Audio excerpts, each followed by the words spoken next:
Today's video, I'm going to be talking about how we can make growing in virtue so easy, it's almost effortless. And the idea comes from one of my favorite productivity books called Atomic Habits. And this book, what it suggests is to make a habit so easy that there's no excuse like that you can't do it. So for example, a lot of the times we have an excuse like, oh, well, it's not like the perfect time. I don't have enough time. I'm too busy with the kids. Like there's all this, what I call friction, like all these obstacles that comes between that goal and start just taking that first step. So what I wanted to do is kind of like make this a Catholic approach to growing in virtue and creating these atomic tiny habits. And you might have seen my recent video on growing in virtue and learning about the virtues according to Father Ripperger. And so what I thought would be fun is to kind of like brainstorm, well, okay, what virtue do I need to work on? And then how do I make that an atomic habit? How do I make that so easy that there's no excuse why I can't start working on it? And so I came up with 3 examples to show you how you can get this going. I know one of the most important habits that we can have as Catholics is at least 15 minutes of mental prayer, of that time with our Lord. Because as a mom and a mom of 6 kids and we homeschool, I literally feel like sometimes I never have any time alone. And that was one of the biggest obstacles that I had trying to start the habit of mental prayer. And I hear all the time in homilies and from books that how essential mental prayer is. And that's like one of the main things we need to be making time for if we want to grow in holiness. And I just kept thinking, how can I ever do this? If only this, if only that. Like so many excuses. I mean, they're valid reasons, but what I came to learn actually not too long ago is it's also like holding on to perfectionism and what I think that time of mental prayer should look like. And before I would think, oh, like it needs to be quiet, the kids all need to be in a separate room, busy, I'm gonna light my candle, like everything's gonna be perfect.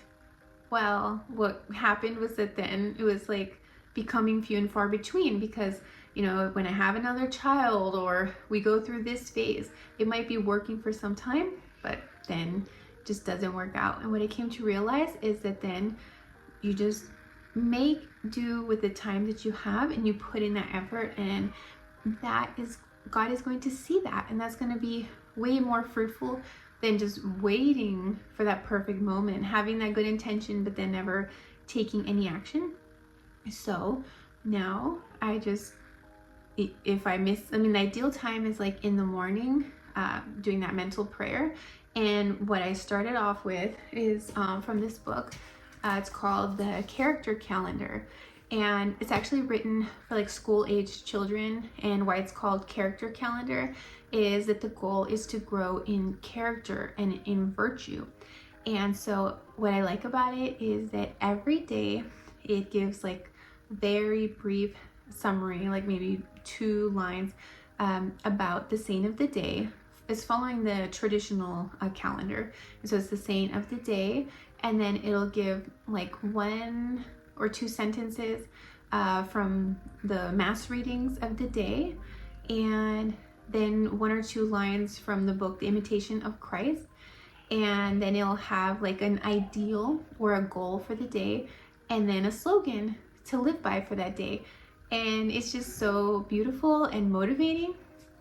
And if you're just getting started with mental prayer and spiritual reading, this is a really good way to pair them both. Because if you do this spiritual reading, this probably takes like 3 minutes at most, because I'll show you inside of the book, like it's just 1 page, and so however long it takes you to read that, and maybe even like spend a few more minutes just like thinking about what it's saying and how you can implement it in your day. And okay, so that could be like your spiritual reading for the day when you're just starting out. Like the goal is 15 minutes, but for now, like that can be enough just to have that daily habit. And as busy moms, like maybe that's all we're gonna have for that day. But maybe later on when the baby's napping, we can squeeze in more. But at least we're getting some in. And so this book is just like, even though now I've moved on to also incorporating every day, I'm reading the book Divine Intimacy, and that book has just made my mental prayer time just so much more profound and has taken it like to a whole new level. And I can make a whole different video on that, because that's like not making it as easy, you know. I'm just trying to focus on like very small steps that we can make by growing in virtue and these little habits. So that reading the character calendar is a great way to incorporate your spiritual reading and take like 1 minute of mental prayer, like think about the saint's life or the suggestion for the day or that mass reading. And how I then added on to that is, then I showed you in my morning routine video about, then I'll read the mass readings for the day from the Benedictus, just because it makes it so easy. And then if I had a little more time, there's like a meditation at the end of the day in the Benedictus. And the nice thing about this is that then you can start off with just the character calendar, and by reading that, you've already heard about the saint of the day. You've already had at least some exposure to what the mass readings were for that day. It gives you a goal for helping you to like grow in character and virtue for that day, and a line from the book Imitation of Christ, one of the best books you can read for spiritual reading. So that's why I think that's beautiful. And then just add on 1 extra minute to think about what you just read, and you have done your spiritual reading and meditation for the day in such a small and literally almost effortless way. And then you just keep building up from there. But you start seeing that it's possible, because for so long we can just be like stuck in this paralysis mode of just like, well, it's not perfect, and or I just can't, like, how can I if I'm so busy, if I'm constantly interrupted? And there are mornings or afternoons when I am interrupted. Like, I woke up early and made the effort to have that time, and the baby wakes up early, or someone's sick and it gets thrown off. But, you know, I just try to adapt it, and I just try to find another time, or the next day, like just have a little bit of extra time. Or if it was a rough week, then on Saturday, you know, I just spend that extra time. And that's why one of my favorite quotes is by G.K. Chesterton. And this quote has helped me start so many things that I would have put off otherwise. And the quote is, if it's worth doing, it's worth doing badly.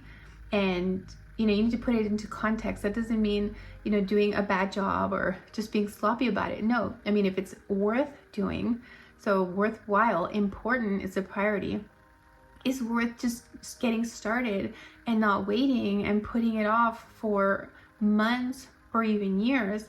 You just do your best and rely on God. That's like tying in magnanimity and at the same time humility. Like, magnanimity is striving to do great things for God, and at the same time humility, that we know our weaknesses, we know our deficiencies, and yet we still try to do it and do our best.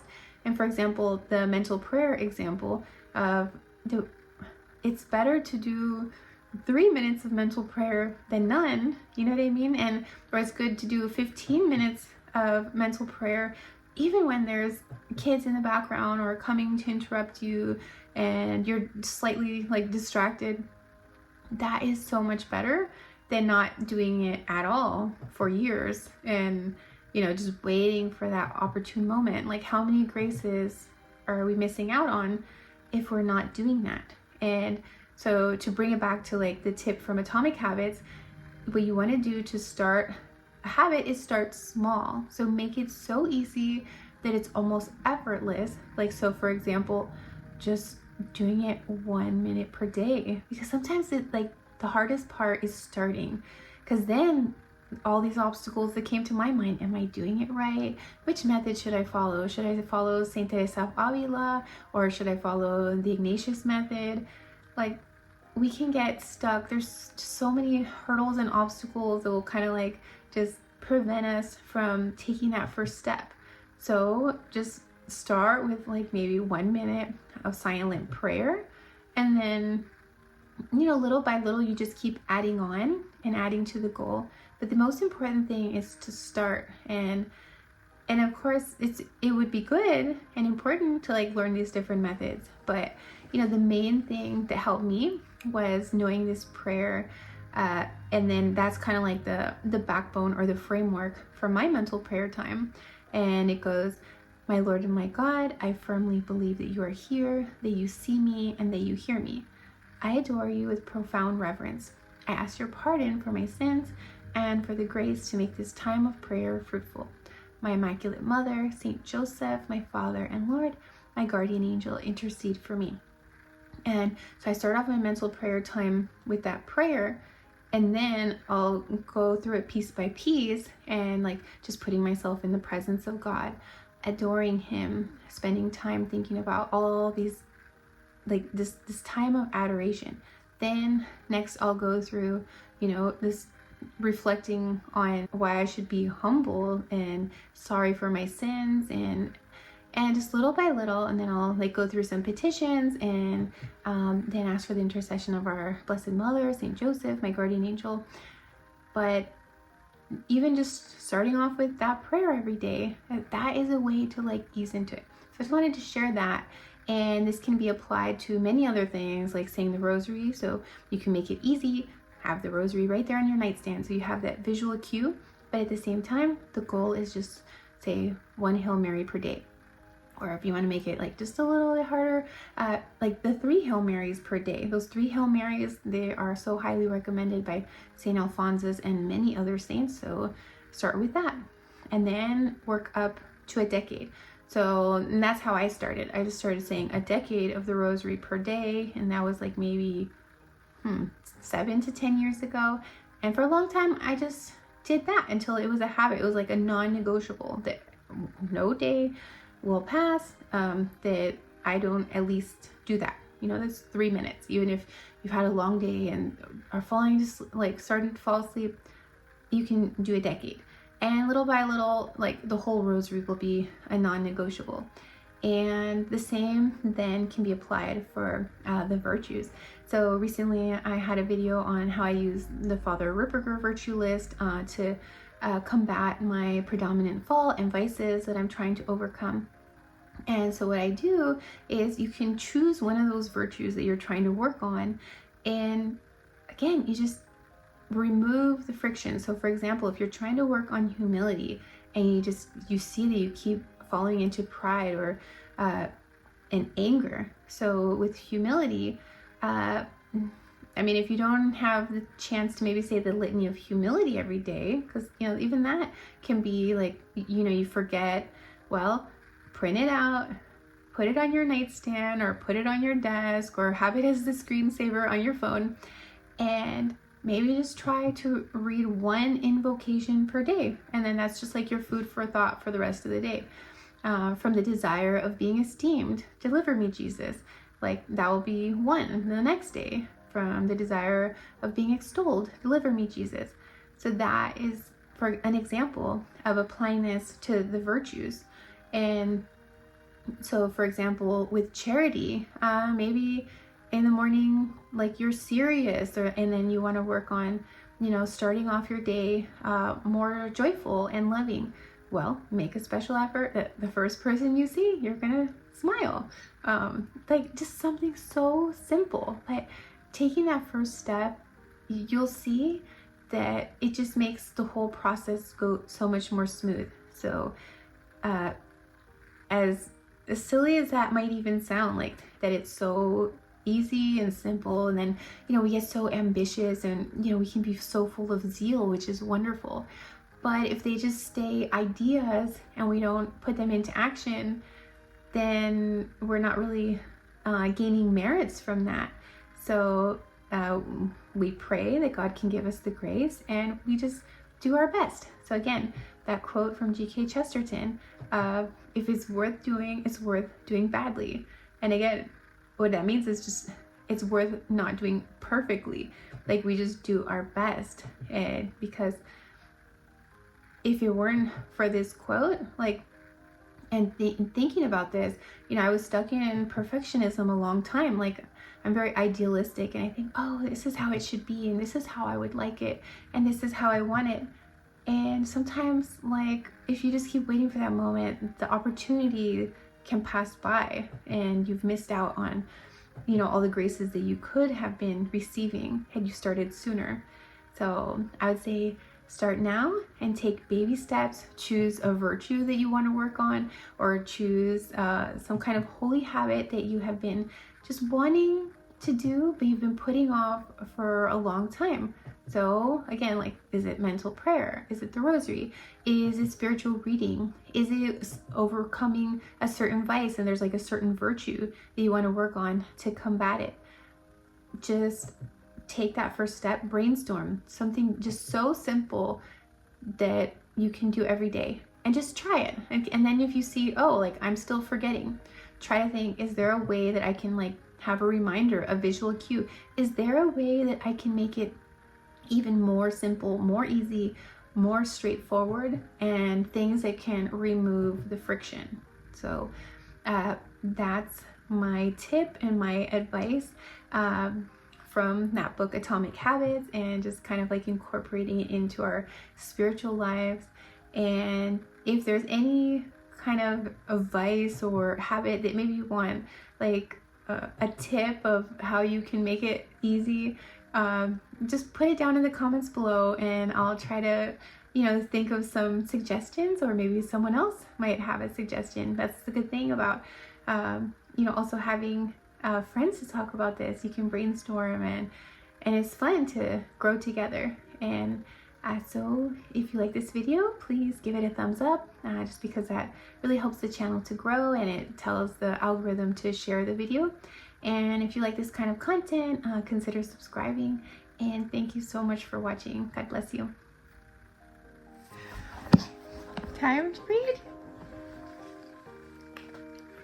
No. No. No. No. Okay, so this video is just like, I'm making it spontaneously. But I thought it would be a good one that I can just show you what it's like to just try to do spiritual reading and meditation, like, when the kids are awake. And usually it is much better just to do it first thing in the morning before they wake up. But that didn't happen today. But before, I would just think, oh, like, I have no time, I can't. But now my mentality is like, no matter what, I'm going to try to do it. It might not be how I would picture it, like perfect, but it's better than nothing. And it's also a good example and witness to the kids to see mom doing it, and for them to try to do it too. So what I have ready, I have my, hold on, let's see. Here. So I have my blessed candle, and I do like to pair it with like a scented candle, so that smell just kind of like reminds me, oh, this is like, it's prayer time. And it's just like one of those cues for the how would you put it, like a cue and a reminder. Like, smells can take you back to a memory, and it's just like such a powerful trigger. So I like to pair a smell with this special prayer time, and so I have that ready. And I have also my books. So this is like always my go-to one. Character Calendar, Benedictus, and Divine Intimacy. And my little ones here, and they have their books ready. Now you just need to get your hearts ready. And my youngest, he is off running around. I'm sure he's gonna barge in any minute. My older girls are kind of keeping an eye on him. So we'll see how this goes, but I just want you to think about, like, if you're struggling with, you know, having that time for spiritual reading and mental prayer, I definitely know it's a challenge. But God knows our efforts and our hearts, and even if we just have a chance to like really just read a few lines and think about it for a few minutes with a bunch of interruptions in between, that is just going to be fruitful because God knows our hearts. And so I'm going to start my time now, but just thought I would share this with you.